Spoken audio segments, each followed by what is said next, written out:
নিষিদ্ধ ফ্যাসিবাদী দল আওয়ামী লীগের মানিকগঞ্জ ২ আসনের সাবেক সংসদ সদস্য কণ্ঠশিল্পী মমতাজ বেগম ৫ আগস্টের পর থেকে টানা ৩ মাস সিংগাইরে ভাইয়ের বাড়িতেই ছিলেন। এই ৩ মাসে একদিনও তিনি ওই বাড়ির বাইরে বের হননি। বৃহস্পতিবার তার আপন ভাই এবারত হোসেন এ তথ্য জানিয়েছেন গণমাধ্যমে। আর তৃতীয় স্বামী ডাক্তার এস.এম. মঈন হাসানও এ সম্পর্কে বিস্তারিত জানিয়েছেন।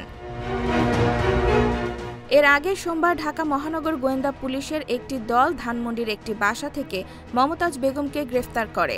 তিনি এখন ৪ দিনের পুলিশি রিমান্ডে আছেন।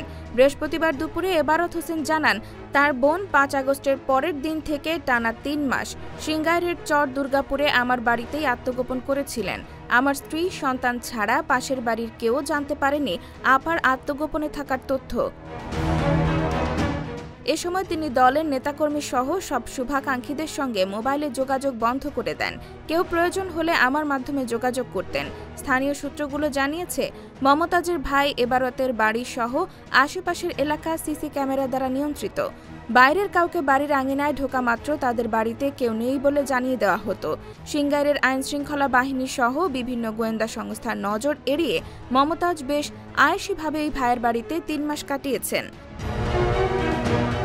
এবারত হোসেন আরও জানান, তার আপার ঘনিষ্ঠ বান্ধবী নিপার মাধ্যমে নিপার নামেই ঢাকার ধানমন্ডিতে বাসা ভাড়া নেন। কোনো এক মধ্যরাতে গ্রামের বাড়ি থেকে বোরকা পরে বের হয়ে কাকপক্ষী জানার আগেই মাইক্রোবাসে সরাসরি ধানমন্ডির ভাড়া বাসায় ওঠেন। তিনি জানালেন, গাড়ির গ্লাস ছিল কালো রঙের। এবারত আরও জানান, নিপার স্বামী প্রবাসে থাকেন। মমতাজ আপার সব ধরনের দেখভাল নিপা আপাই করতেন, আর টাকার যোগান দিয়ে আসতেন মমতাজের পিএস জুয়েল। এদিকে মমতাজের আত্মগোপনের বিষয়ে জানতে বুধবার তার তৃতীয় স্বামী ডাক্তার মঈন হাসান চঞ্চলের মেসেঞ্জারে যোগাযোগ করলে তিনি বলেন, মমতাজ কিছুদিন সাবেক দ্বিতীয় স্বামী মানিকগঞ্জ পৌরসভার সাবেক মেয়র মোহাম্মদ রমজান আলীর মেয়ে রুনুর মোহাম্মদপুরের বাসায় আশ্রয়ে ছিলেন।